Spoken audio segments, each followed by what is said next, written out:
Good morning. All participants will be in a listen-only mode. Should you need assistance, please signal a conference specialist by pressing the star key followed by 0.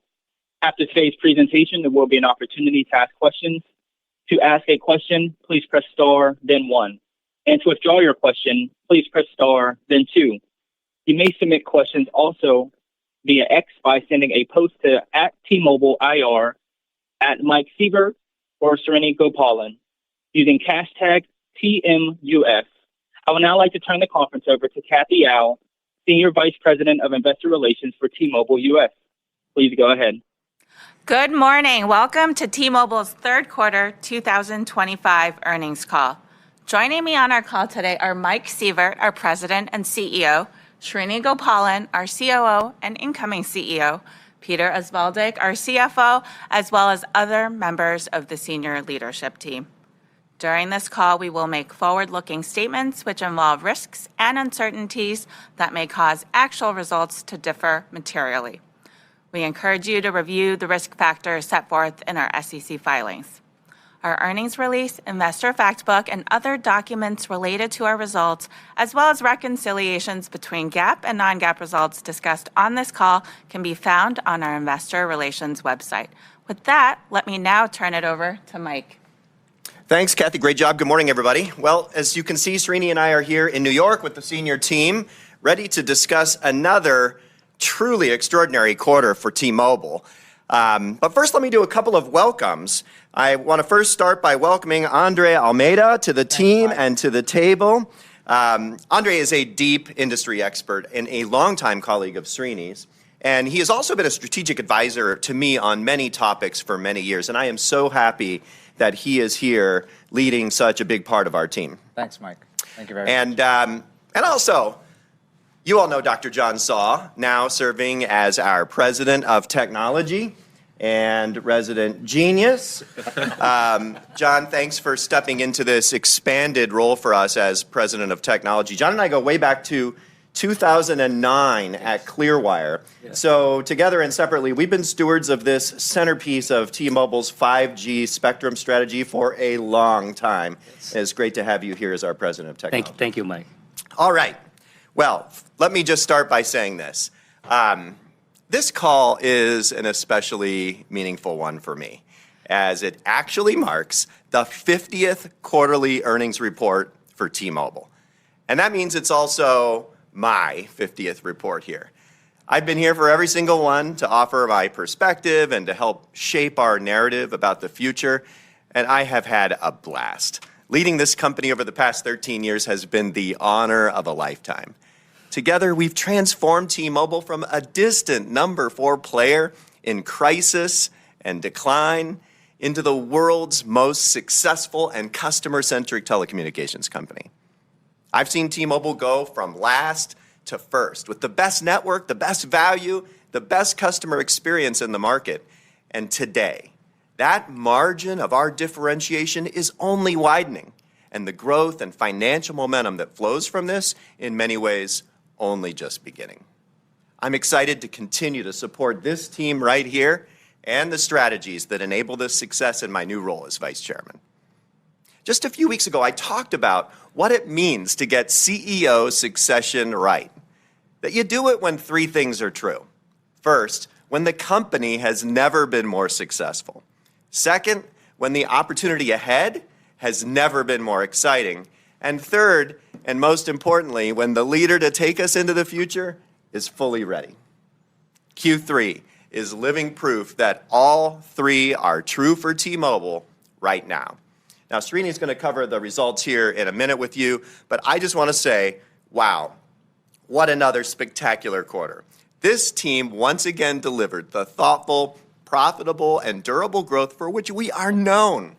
We smashed not only all-time customer records like best ever postpaid account growth, best ever total postpaid net additions, while also leading the industry in postpaid phones with over 1 million nets, and phone churn. But importantly, we also once again led the industry in financial growth by a wide margin across a wide variety of metrics, beating expectations again. Clearly, it is evident that this team, under Srini's leadership, executes like no other team. This quarter was a showcase of Srini's and this entire team's ability to rally the organization to deliver exceptional results while at the same time building on the durable advantages that make it all possible. T-Mobile has never been stronger. Our growth run rate is broad-based. Our differentiation is widening. The Un-carrier ethos continues to disrupt the industry and delight customers. The opportunity ahead to generate even more outsized, durable, and profitable growth across wireless, broadband, smart new adjacencies, as well as digital transformation has never been more exciting. So with that, let's dive in. Srini, in more ways than one, over to you, my friend. Thank you, Mike. Hi, everyone, and thanks for joining in. I can't wait to start talking about Q3, but I'll take a minute. I just want to start by saying it's an incredible privilege to be here with this fantastic team, the best in the industry. And in the last 13 years, Mike, you have truly turned around this business, and you've made the Un-carrier into this force for good, this disruptive, innovative, the most admired telco in the world. The network has gone from last to first, like you've talked about, and we've delivered on industry-leading customer and financial growth. You and the team have created more value than any other CEO in the history of this industry, not just in the US, but globally. Thank you. Look, I've been involved in this team for some time now. And the one truly amazing thing the Un-carrier has done, and this is rare in this industry, differentiation. It's the one truly rare commodity in this industry. For a large part of this journey, that differentiation has come from outstanding customer value and experience. And as I look forward now, the foundation for the next big leap has already been laid. We have the opportunity to widen this differentiation even further with network leadership and digital transformation. I can talk about this all day, but I'll come back to it in our continuing strategy. But first off, to Q3 and the phenomenal quarter we've delivered. Starting with wireless, we had our all-time best postpaid customer account growth. And that's saying something when it comes from the Un-carrier. We achieved our best ever total postpaid net additions and delivered over 1 million postpaid phone net additions, our best Q3 in over a decade. And that coming from T-Mobile is something. What I like is how broad-based this growth is. It's in the top 100 markets, it's in smaller markets and rural areas. Even within the top 100, our postpaid share of households is up where we're number 1, number 2, and number 3 in market share. So it's truly broad-based growth. And it's not just gross additions momentum. In Q3, we led the industry in postpaid phone churn. So across the board, tremendous customer momentum. And it's not just volume. It's also in value. We saw postpaid ARPA grow by 3.8% on an organic basis when you exclude kind of the dilutive impact of US Cellular, Metronet, and Lumos. We're also delighted to have welcomed US Cellular customers to the T-Mobile family and provided them with immediate benefits from an improved network experience to great thankings like T-Mobile Tuesdays. Integration is off to the races. We're using everything from the T-Mobile playbook that we learned and perfected with Sprint, and we're simultaneously deepening our relationships. Let me turn to broadband, another huge growth opportunity for us. Again, we led the industry with over 500,000 customer additions on 5G broadband and over 50,000 on the newest addition to our family, fiber. And that includes the contribution from Metronet following our close on 24th July. This is an amazing business. And here's an often underrated fact. Our 5G broadband ARPUs and customer lifetime values are very similar to our postpaid phone business. And that just drives great value creation. Now, our customer results and industry-leading customer results flow through to industry-leading financial growth. Our postpaid service revenue grew by 12% year over year. Now, that's obviously industry leading. Our service revenue as a whole, 9%. Core adjusted EBITDA, 6%. And another incredible quarter of service revenue to free cash flow conversion at 26%. So there's great customer momentum, and importantly, that's translating into that one key metric, cash conversion. So overall, an amazing quarter. Let me come back to what I was saying earlier about my strategic priorities and spend a moment on that. Let me start by saying I have enormous conviction in what the team outlined during Capital Markets Day. And even more so now that we're a year into that journey. Everything we've seen in the last year makes us double down on our convictions and convinces us that we're heading in the right direction. I expect continued profitable growth in our core wireless and broadband businesses. And this is the big deal, which is that momentum which we're seeing right now is being driven by widening differentiation, which means it's truly sustainable. And that widening differentiation is driven by kind of two big things. On the one hand, you have our growing network leadership, not just in reality, but in perception as well. And that's complemented by our digital transformation, which just takes pain out of the customer process. Let me talk about this in a bit more detail. Start with the natural place to start, our network. We're often asked, how big is this whole network perception opportunity? Let me give you some sense of it. 1 out of every 3 AT&T and Verizon customers chose them at some point because they were the best network. And these customers are paying a premium for something that is simply no longer true. You work the math. That means there are 70 million customers that are paying a premium for something that is simply no longer true, and that we can unlock with our best network. And more of these customers are beginning to change their perception. In Q3, we hit an all-time high in our network perception amongst switchers, and that's a big driver to the outperformance we're seeing. Now, our network perception is changing because the reality is changing. Let me give you a couple of examples of how powerful our network is. Ookla data shows that our median download speeds on the new iPhone are nearly 90% faster than one of our benchmark competitors and over 40% faster than the other. That's why when you have jump balls with a device change, you see the Un-carrier's continued outperformance. Driving superiority in the network for a new device like this and such visible superiority is a huge driver to our performance. Another great example is our 5G broadband business. Now, using the fallow capacity model in the last 2 years, we've nearly doubled our number of customers. Each of them use 30% more, so a phenomenal 580 gigabytes a month. At the same time, so doubling customers, 30% more usage per customer. At the same time, our average download speeds have increased by nearly 50%, and our wireless speeds have gone up as well.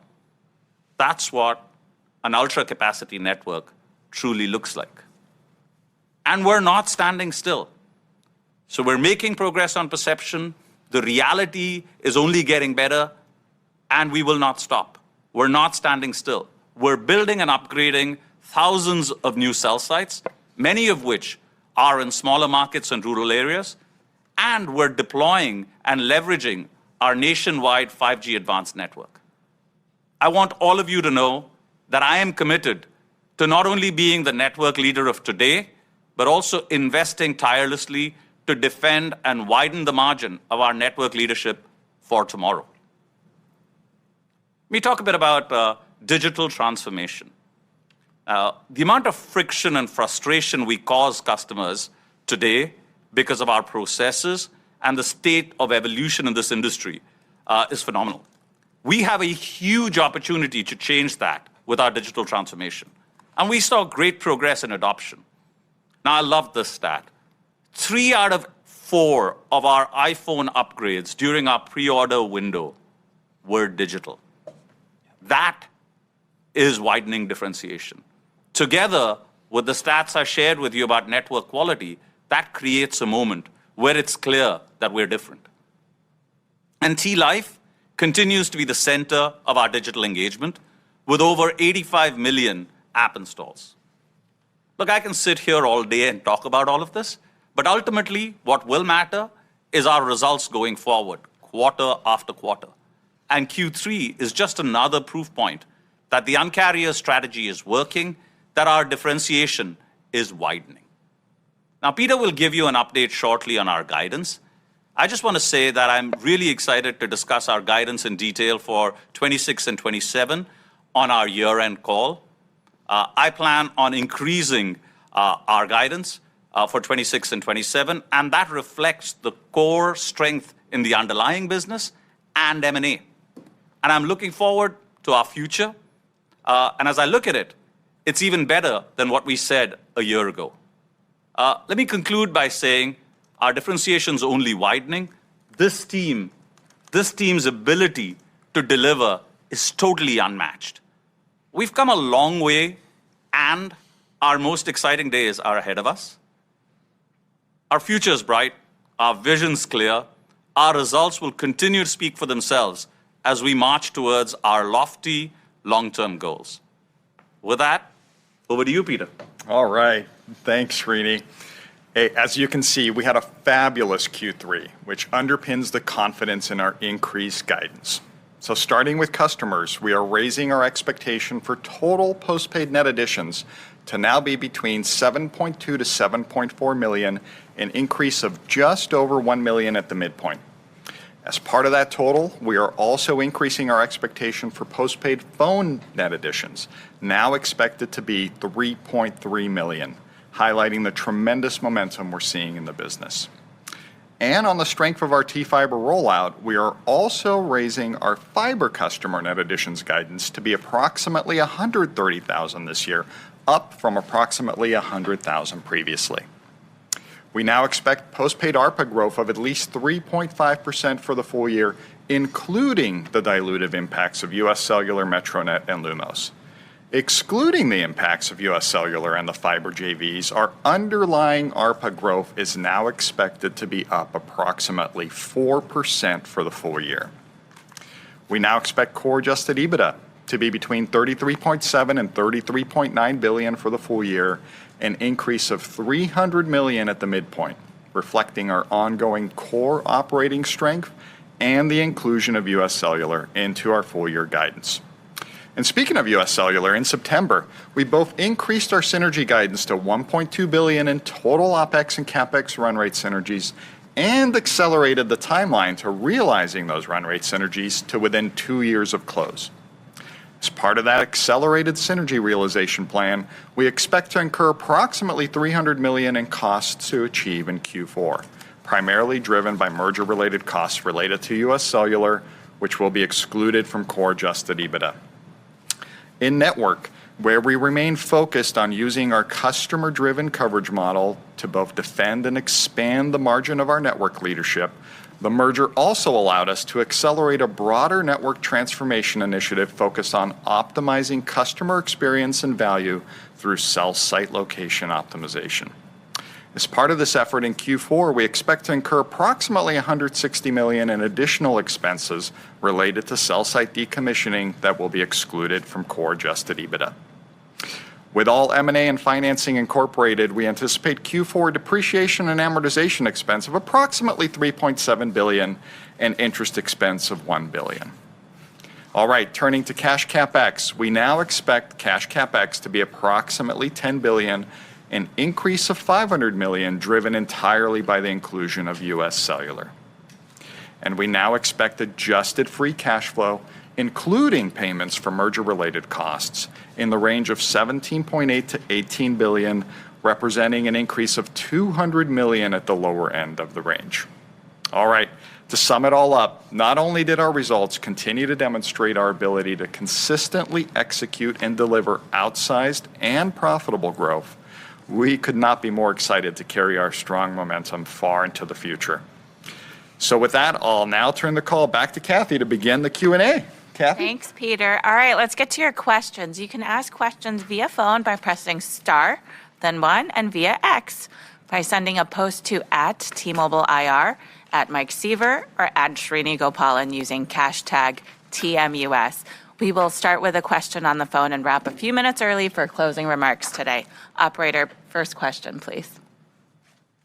First question will come from Benjamin Swinburne with Morgan Stanley. Please go ahead. Hey, Ben. Thank you. Good morning, everyone. Hello. One for Srini, maybe one for Peter. Srini, you talked about sort of this the network perception gap and committing to narrowing that. Can you guys talk a little bit about your strategy and tactics to close that gap as quickly as possible? I would think the faster you can convince customers you have the best network across the country, the faster the business can grow. So your intentions are clear, but would love to hear about how you're thinking about making that happen beyond just spending more on marketing. And then Peter, just going back to the USM synergies, very clear sort of how that's going to ramp over very clear where you're going to get to at the end of the ramp. But you can talk a little bit about the path from here to full run rate, if there's any guidance you can provide to us on sort of the timeline to capture all those synergies and what that looks like over the course of the next 2 years. Thank you. That's good. We'll start with the first question with Srini. Maybe Mike wants to pile in on that one too, and then pivot over. Yeah. Thanks, Mike. Thanks for the question, Ben. Let me start with where we are on network perception. I mean, one of the reasons you saw the outsized delivery this quarter is the extent to which we're already closing the gap.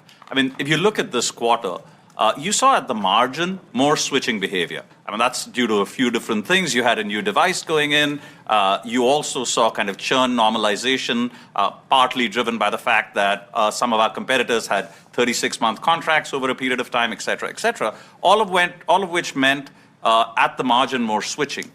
And at that point in time, seeing our network perception really widen the gap, like I said earlier, our perception among switchers is now at an all-time high.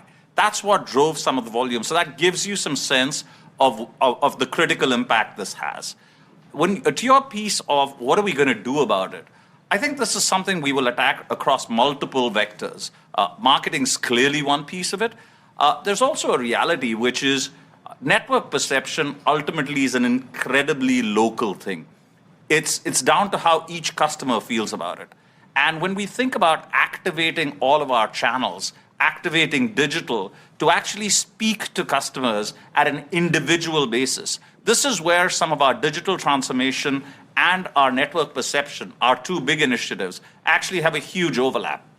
Using digital, using our local reach in stores, and as an organization, becoming obsessed about how we drive this message of network perception home are central to how we drive this.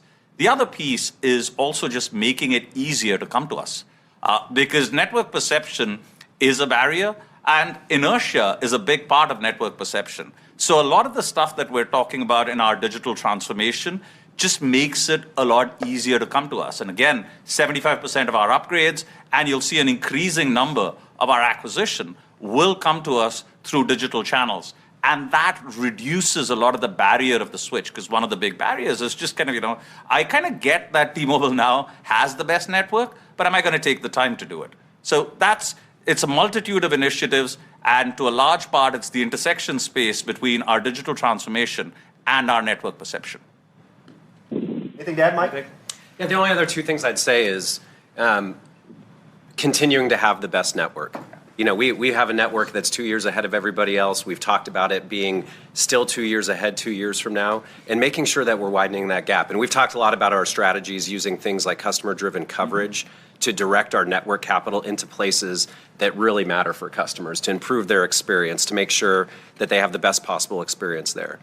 And then when you have big switching in quarters like this one, where you have over 400, where have nearly 400,000 accounts come, that is one of the biggest ways to change network perception. Because think about the way that you learn about network perception. It's from friends and family and neighbors. And the more of those customers that join T-Mobile, that talk to it about their friends and families, yes, we'll do marketing and all those things, but the most powerful way to change perception is from recommendations from the people around you. So continuing to have big quarters like this one is a big part of changing those perceptions. Love the question, Ben. Hopefully what you're hearing from us is lots of confidence, because we're in this kind of sweet spot on this one where the data tells us two things simultaneously. Moving the needle. It tells us, one, what we're doing is working. And it was a big factor, as Srini said, in fueling all-time record customer results this quarter. So that's great. And at the second time, the data also tells us there is lots of room to run here. So a lot of people still have yet to make a decision either on the vector of it being worth it or on the vector of it being better. And that just shows us that a strategy that's working has lots of potential tailwind to fuel our business into the future. So we're feeling good. All right. U.S. Cellular, I couldn't be more excited about how we've hit the ground running, both with, John Fryer and his team from a customer perspective and Dr. Saw running to the races on network. So you're going to see this kind of go exactly, except quicker than Sprint. And what that really means from a modeling perspective, I won't get into the dollars. We'll incorporate that into our 26 and 27 guide. But you're going to see us invest in those costs to achieve early on. So I'd expect the vast majority of those to come in 2026 and then achieve the full run rate of those synergies. Remember, it was $950 million of OpEx synergies and $250 million of CapEx synergies, and we'll achieve those inside of 2 years. So as I model it out, kind of by the end of 27, you're going to have those full synergies already coming to bear. Thanks, Peter. Operator, next question, please. The next question will come from John Hodulik with UBS. Please go ahead. Great. Thanks, and good morning. And one last congrats again to Mike on his retirement. Thanks, John. Can we dig into the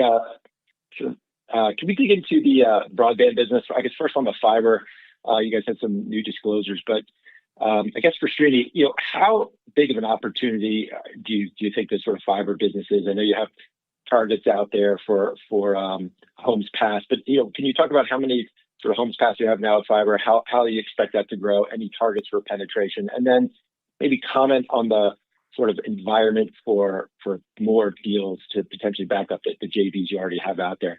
And then on the fixed wireless business, obviously a big quarter. What's the opportunity there, and sort of what drove those sort of big lift in net adds this quarter, and sort of how do you see that playing out as we look into 26? Great. Thanks for that question, John.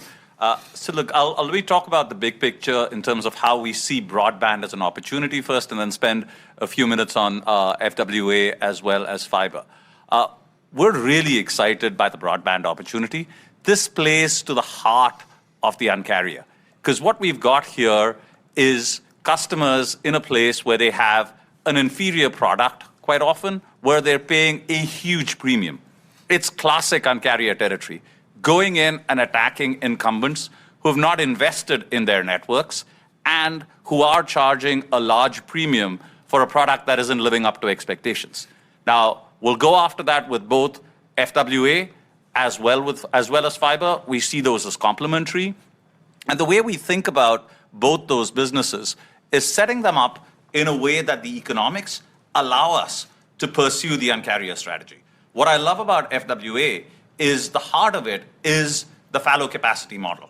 And what we're benefiting from is the ultra capacity network, but also the rapid evolution you're seeing in mobile technology, which is moving far quicker than a lot of other technologies, which is giving us more and more runway and also making the product incredibly sustainable. We see FWA as not a temporary category, but something that's here to stay as mobile technology gets better and better and taps into a customer need, which a lot of people trapped in old relationships with incumbents are suffering from.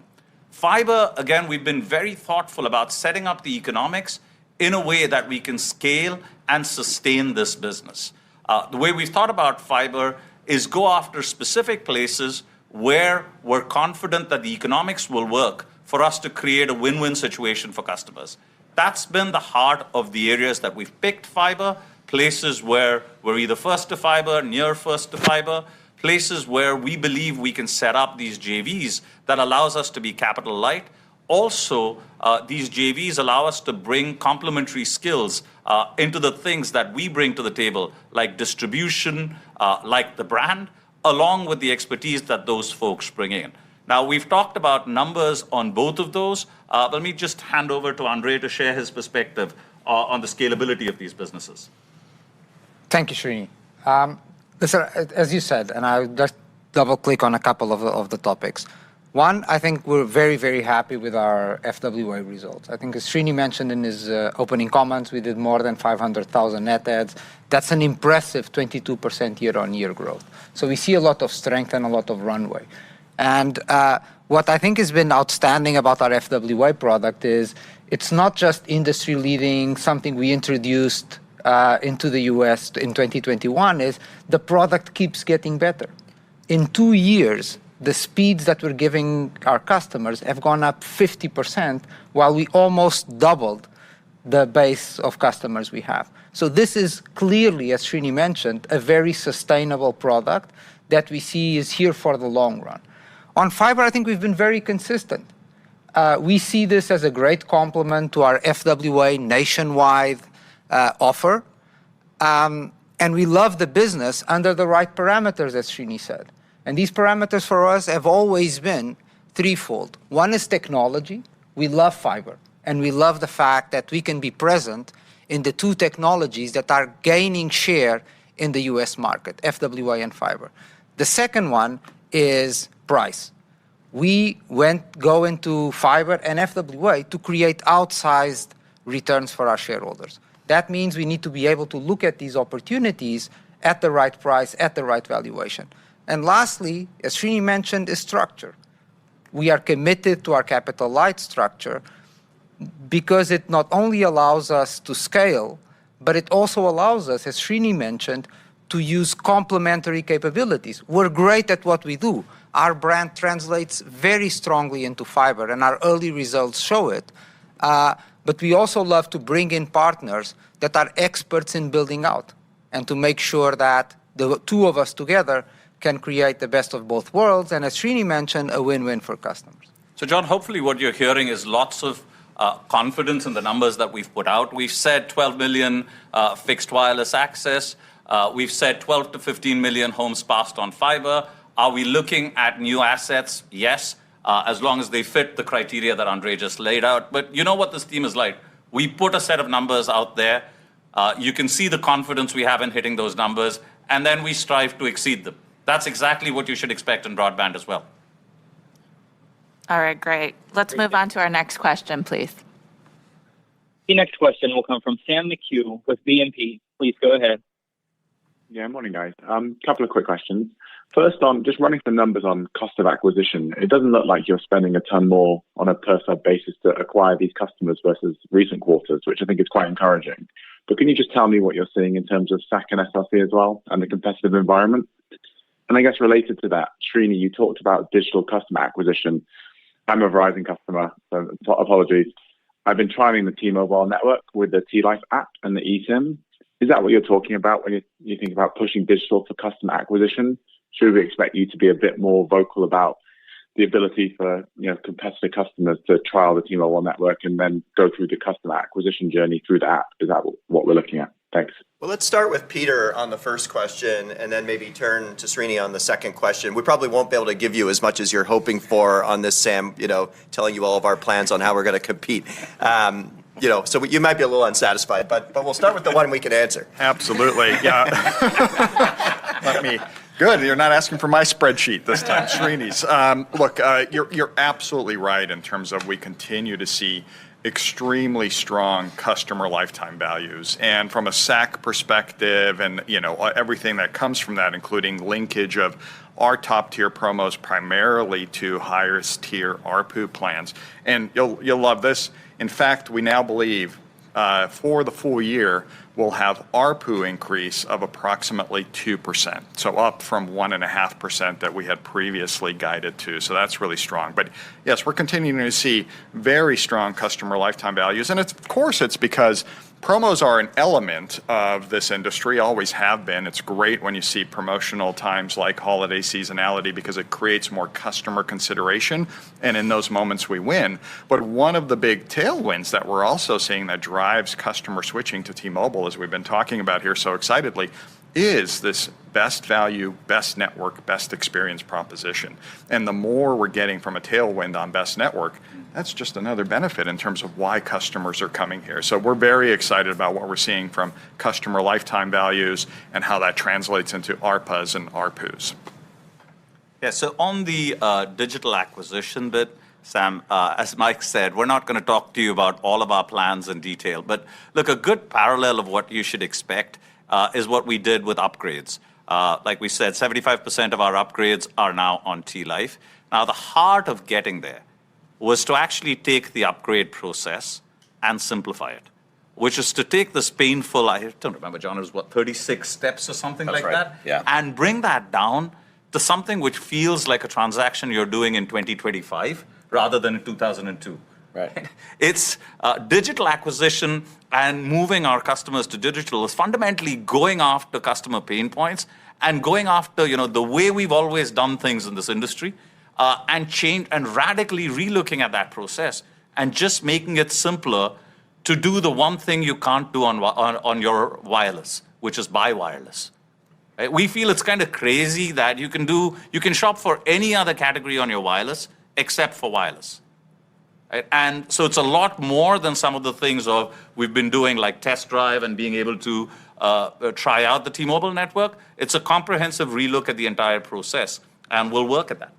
AI is playing a big role in this, and we talked a year ago about our intention to co-invent Intent CX with OpenAI, and in these breakthrough results you're seeing on the upgrade path, that's starting to come together. So quietly, some of the early elements of Intent CX are hitting customers now. And one of the reasons, I love it when you say this, Srini, like you could buy everything under the sun from this mobile phone, except your mobile phone service at scale. And the reason for that is that it's complicated. It's a very complicated transaction involving trade-ins and valuing trade-ins and signing up for a 2-year payment plan, picking a plan, getting a promotion against that plan, possibly a promotion against that device, and people throw their hands up and say, I need help. Well, AI is great at making the complicated uncomplicated.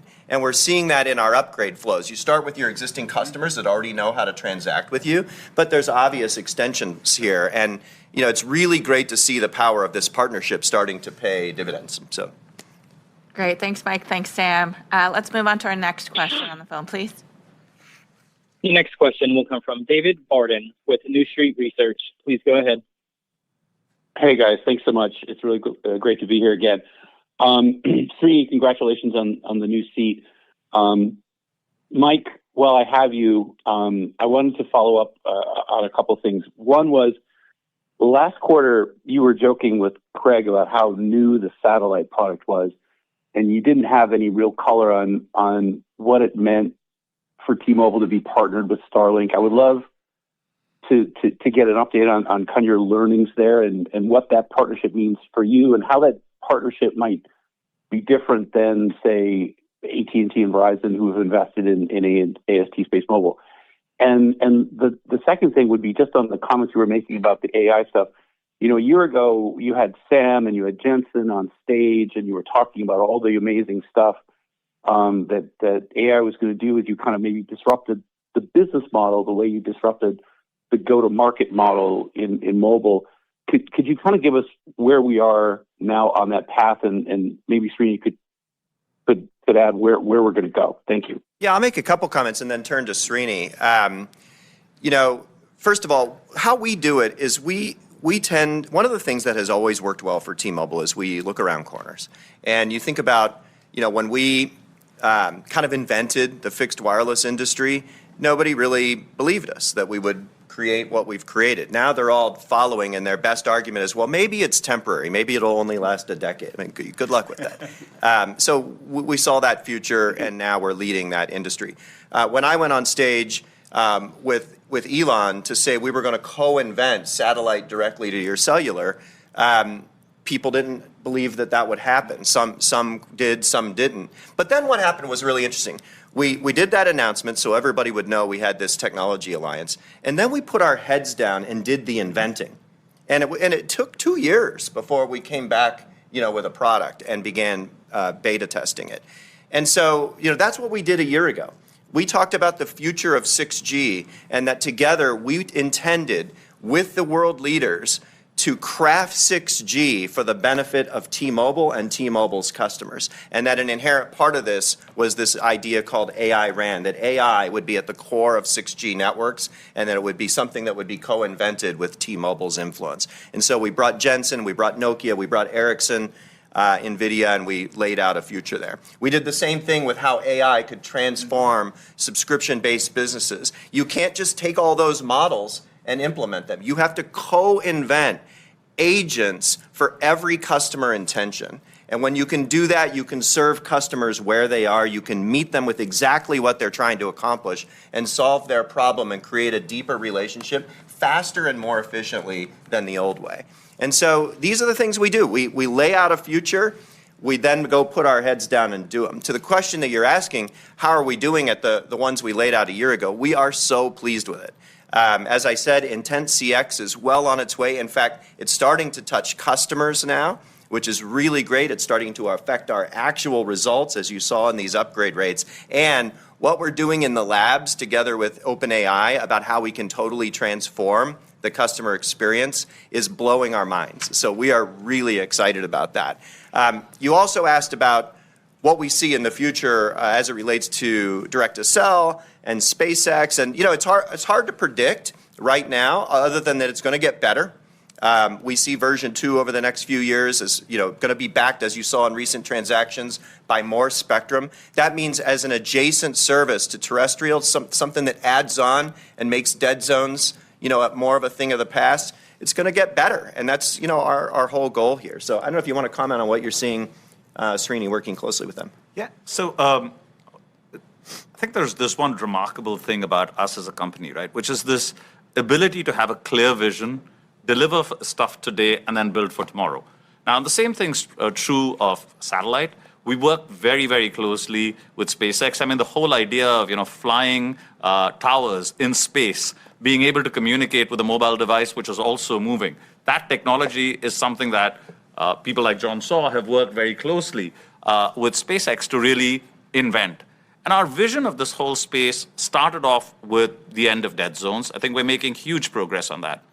But when I pull together everything from 6G to satellite and the rest of it, I'll draw a parallel to where we are in 5G.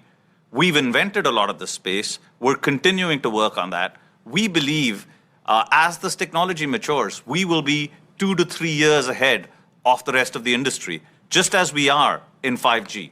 And that's the core of it, which is deliver things today that customers can actually use. We're seeing that in terms of upgrades on our plans. We're seeing lots of customers being able to benefit from this.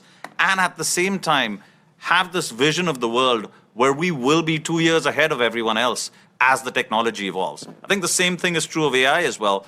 AI today makes a massive difference. The stuff Mike Katz was talking about in terms of customer-driven coverage. That is AI in use today. And at the same point, we're looking at what is everything we can do in the future. How does AI sit at the core of our network and drive everything we do with our network? Great. Great, thanks. Let's move on to the next question, please. The next question will come from Michael Rollins with Citi. Please go ahead.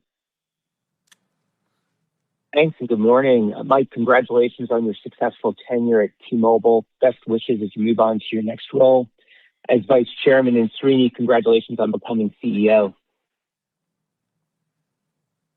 So in terms of the switcher pool, can you discuss what you're seeing from that? Do you expect it to be higher for longer?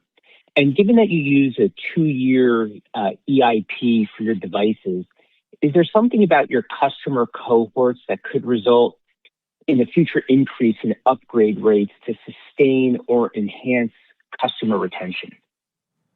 Yeah, I mean, let's start by pointing out that we're just ending now as an industry a cycle where we did see industry churn, particularly at our 2 benchmark competitors, suppressed temporarily as they moved from 2-year to 3-year payment plans across the majority of their customers. And now we're starting to round trip those 3-year plans, and customers are rolling off those at a normal pace. And so what you're seeing across the industry in 2025 is industry churn kind of returning to normative rates based on that dynamic, and lots of other dynamics, but based on that dynamic. We haven't announced any plans to change, our payment plans. So, you have a run rate happening now that has a little bit of elevated switching due to a number of different dynamics, but that's certainly one of them. And just on the margin, this is really good because as you saw in this quarter's results, I mean, as Srini likes to say, more jump balls is good for us as the net share taker. And so that's a dynamic that we really like.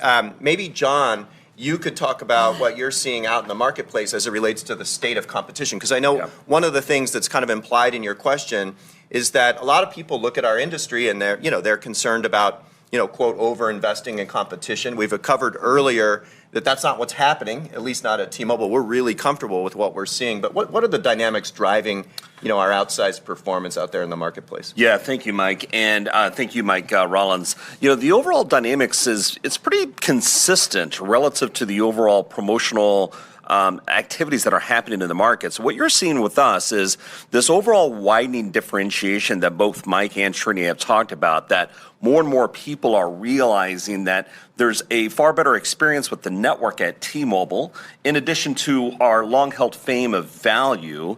And then, of course, what we're seeing is more opportunities in our top 100 markets, and then, of course, in our smaller markets, rural areas, where we have continued growth out there. So, this promotional construct that we've been using has been really resonating, which is, our new plans on our experience more and experience beyond plans, some of our no trade up to a certain value in terms of what you're getting with us.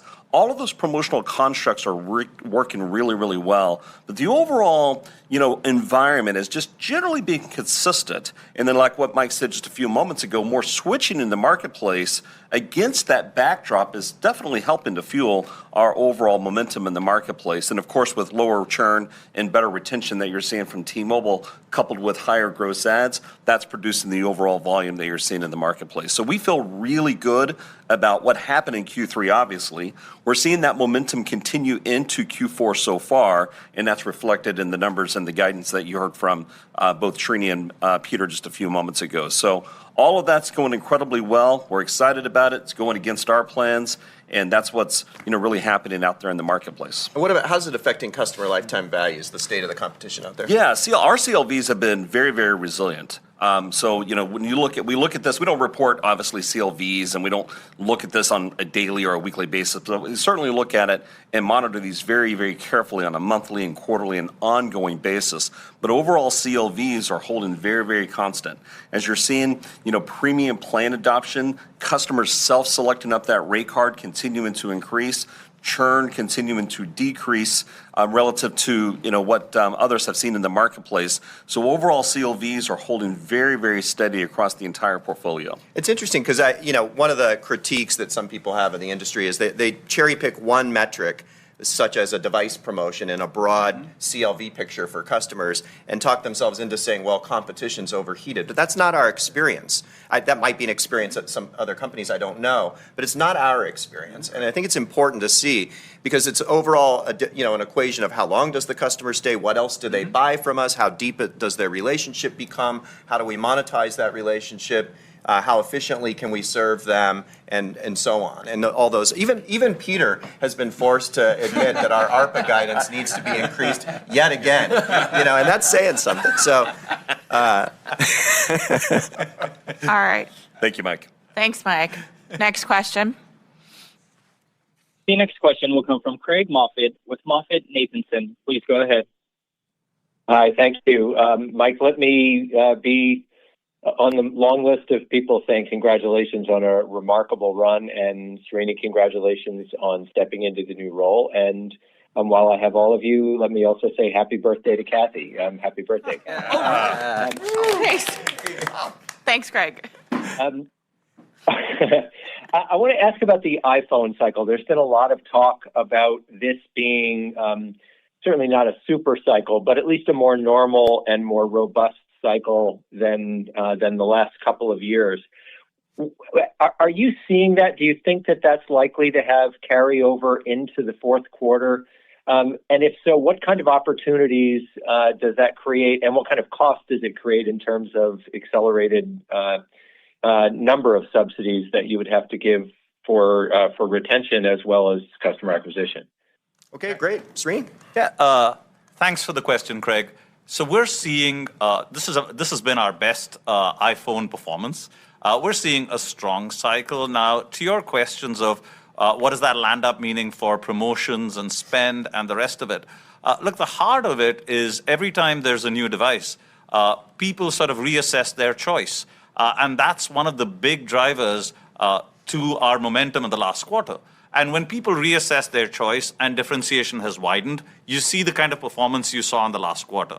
As we look at Q4, our momentum into Q4 is continuing to be strong, and that's driven our raise in our guide on postpaid phones. And so we're feeling really good about where we are in Q4. Now, one of the really nice things when you drive volume through widening differentiation rather than simply promoting is you can drive volume at the same point as deliver the outsized financial results we've delivered this quarter. So we're feeling really good, and that's reflected in kind of our guide for Q4, not just in terms of what we're saying on volumes, but also what we've said in EBITDA and, importantly, free cash flow. Great. Thank you so much. Operator, let's do one more question on the phone, and then we'll turn to social. All right. I'm wondering, too, could we make it a hard-hitting question for John about the network? As somebody, I said in my opening remarks, by the way, this is my 50th one of these. And in the era where we had me and John and Braxton and Neville did all the talking because nobody could understand that we might actually be able to build a leading network. So he was always explaining it. So poor John's going to sit here because everybody's like, yeah, you guys have the best network. We're convinced. Anyway, sorry. You don't have to ask about the network. I'm just kidding. From Eric Luchow with Wells Fargo. Oh, great. Well, appreciate it. And thanks, Mike and Srini, for all the comments. I guess I will try to, touch on the network, given that prompt. But, maybe you could talk a little bit about, your spectrum positioning today. Obviously, one of your competitors announced a large deal. There's another block of spectrum, AWS-3, that's speculated out there. So certainly seems like they're coming with more spectrum soon. You talked about, not just defending, but extending your lead over the next couple of years. So you talk about, where you're still deploying spectrum, maybe where there are opportunities to add, given the balance sheet strength you have, and other things you're doing on the technology side within the network to help extend the lead. That'd be great. Thank you. I love it. Eric, all kidding aside, that's a really important question. And maybe we start with Srini. Characterize what you saw in those transactions, maybe what our thought process is and was, and then maybe we can hear from John too, because while spectrum's the lifeblood, we're the leaders here and intend to remain the leaders and extend our leadership. There's a lot more to network leadership, than spectrum. But first and foremost on spectrum, Srini. Yeah. So we love our current spectrum position. We not only have more spectrum than anyone else, we have better spectrum than anyone else. Now, that drives a lot of decisions. And we see ourselves as kind of incredibly responsible caretakers of your investment in us. And therefore, the way we think when spectrum comes up, and there's been quite a few secondary market transactions on spectrum, we go through kind of the rigorous analysis of what is better. Is it better to buy the spectrum or is it better to densify? And our answer in all of those cases was it was cheaper for us to densify than pay the price that was being asked in those secondary market transactions. Now, other people might have to make different choices. And in some sense, the fact that they have to make different choices is a reflection of the gap in our spectrum position. And that's the way we've thought of a lot of the conversations that have happened to date. Now, let me be also kind of crystal clear on one thing. My intent is not just to defend our spectrum leadership, but to grow it. And the good news is we see several opportunities to do that in the coming years, whether that's other kind of strategic secondary opportunities or whether it's the auctions that will come by. And we feel in a very, very good place to go out and defend and even expand our spectrum lead. But like Mike said, building the world's best network is a lot more than spectrum. And John, maybe you can talk a bit about that. Absolutely. First of all, I'm glad that there's actually not that many questions on the network, because I think the network speaks for itself. It is our product, and you can see its impact on customer acquisition and customer retention. So absolutely pleased with where we are. Couple of words on our network leadership, and Srini, you're right that it's more than spectrum. It starts with our cell sites. We have more sites than the competition, and the grid of our sites are actually the densest as well, built like a layered cake, with the right technology and with the best propagating low band and mid band spectrum. Now, we were also the first to roll out our 5G standalone network. And our competition is just now getting started on it. And with this standalone network, we have launched new capabilities like slicing that is actually powering new services like T-Priority for first responders and super mobile. We were also first to roll out a 5G advanced network earlier this year. And with that, we have actually unlocked new capabilities ahead of our competition, like low latency, application aware, called L4S, better performance on uplink and downlink. It is not surprising at all to us that the latest smartphones released to the market performs best on our network. Like Srini said, 90% faster on the iPhone 17 than one of our competitors. And not to leave our Androids, the Samsung S25 is more than 100% faster than that same competitor. Right. And by the way, I can go on and on, but one thing, the Apple Watch this year that was released this year actually runs on our 5G Advanced network using a new format called 5G RedCap, which is actually for the first time 5G optimized for wearables, which means longer battery lives, lower latency, and higher throughputs than those LTE watches that is running on our competitors' network. I can go on and on, but Eric and Mike, this is we won't stop, and with these assets and these capabilities, we are going to maintain and extend our lead for years to come. Great, thanks so much, John. Operator, let's actually take our final question from the phone, please. Yes, ma'am. That will come from Canon Venkateshwar with Barclays. Please go ahead. Thank you. Maybe Srini, one on the balance sheet, and Peter, for you as well. But broadly, when we think about the differences between the different operators right now, one of the biggest advantages you guys have versus your peers is you have massive balance sheet capacity, and your peers are now more constrained. So it might be useful to get your perspective on how you could leverage that position. I mean, you could obviously drive a more aggressive go-to-market strategy using that, but you could also use that balance sheet in other ways, like you mentioned, spectrum or fiber or something along those lines. So it would be good to get some perspective on how you view your position from a balance sheet perspective and how you plan to use that. Thank you. Great. Thanks, Kanan. Look, we're delighted we have the strength in the balance sheet. And the way we think about it is strength in balance sheet does not take away our responsibility to be incredibly thoughtful stewards of your capital. So we do have strength in the balance sheet. That doesn't translate into, therefore, let's go do a bunch of things which don't make sense from a capital allocation perspective. One of the most rigorous processes we follow is how we thoughtfully allocate capital. Right now, you've talked about fiber. We will continue to pursue a capital light strategy in fiber because it brings us a bunch of other skills that our partners bring to the table. Go to market, we will focus that based on what CLVs make sense, not because we have more balance sheet strength. From a spectrum perspective, we'll again follow the rigorous process of buying spectrum that makes sense from our portfolio perspective, buying spectrum where it passes our test of it's better to buy than to build. So love the balance sheet strength, but let's be clear, we're not going to be any less responsible because we're strong. I love that. And, the other thing that didn't come out in our spectrum discussion is sort of our speculation about the future. I mean, one of the things that has happened this year is that auction authority has been restored to the FCC by Congress, along with a mandate to make a large amount of spectrum available. And spectrum prices, as always, will be a function of supply and demand. We see a lot of supply coming. Prices right now in the market are a function of low supply and a function of a once-in-a-generation sort of existential threat faced by our benchmark competitors at the time of the C-band auction created by T-Mobile that pushed prices to unprecedented levels, and that's where they stay.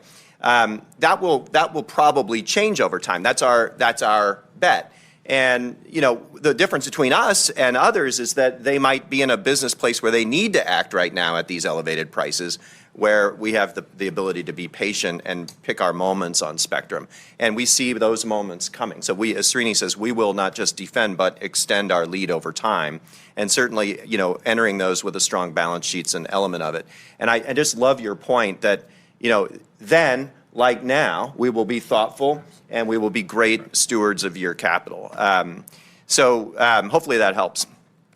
Thanks, Mike. All right, that's all the time we have today for questions. Mike, before I turn the call back over to you, I'm first going to hand the mic over to Srini for just a couple of brief comments. I don't know if you guys are watching. I don't know if you're watching this instead of listening to it. They just brought us all champagne. Is that because of our quarter? It must be because of that's got to be because of our quarter. I mean, it's 9 o'clock. Yeah. Yeah, it's 9 o'clock. It's what we do. Mike, look, I just wanted to say thank you so much. You've shown us what the Un-carrier spirit truly is like. You've shown us what it is to make bold bets. You've shown us the kind of grit that turns kind of ambitious goals into everyday wins. And for me, thank you for everything. Thank you everything you've done, for everything you've done to this team. And personally, thank you for being a great friend, thought partner, and also just a wonderful human being. And I'm really looking forward to continuing to work with you in our next chapter. All right. Thanks, man. Well, hopefully over the last, thank you guys. Hopefully over the last hour, what you saw is what I told you a month ago, that this company is in great hands. We heard mostly from Srini today. That wasn't accidental. We wanted you to hear his voice and his vision for the future. You are going to be an exceptional leader for us and for this company. And of course, you're going to have the benefit of being backed by the best management team in American business. So you guys, it's been an honor and a privilege of a lifetime to be the CEO, and I look forward to continuing to support this team in my new role. I promise we don't plan to spend the day running your company day drinking. Thanks for joining the call, everybody. Cheers. Cheers. Cheers. Thanks, guys. Thank you. All right. Ladies and gentlemen, this concludes the T-Mobile's third quarter 2025 earnings call. Thank you for your participation. You may now disconnect and have a pleasant day.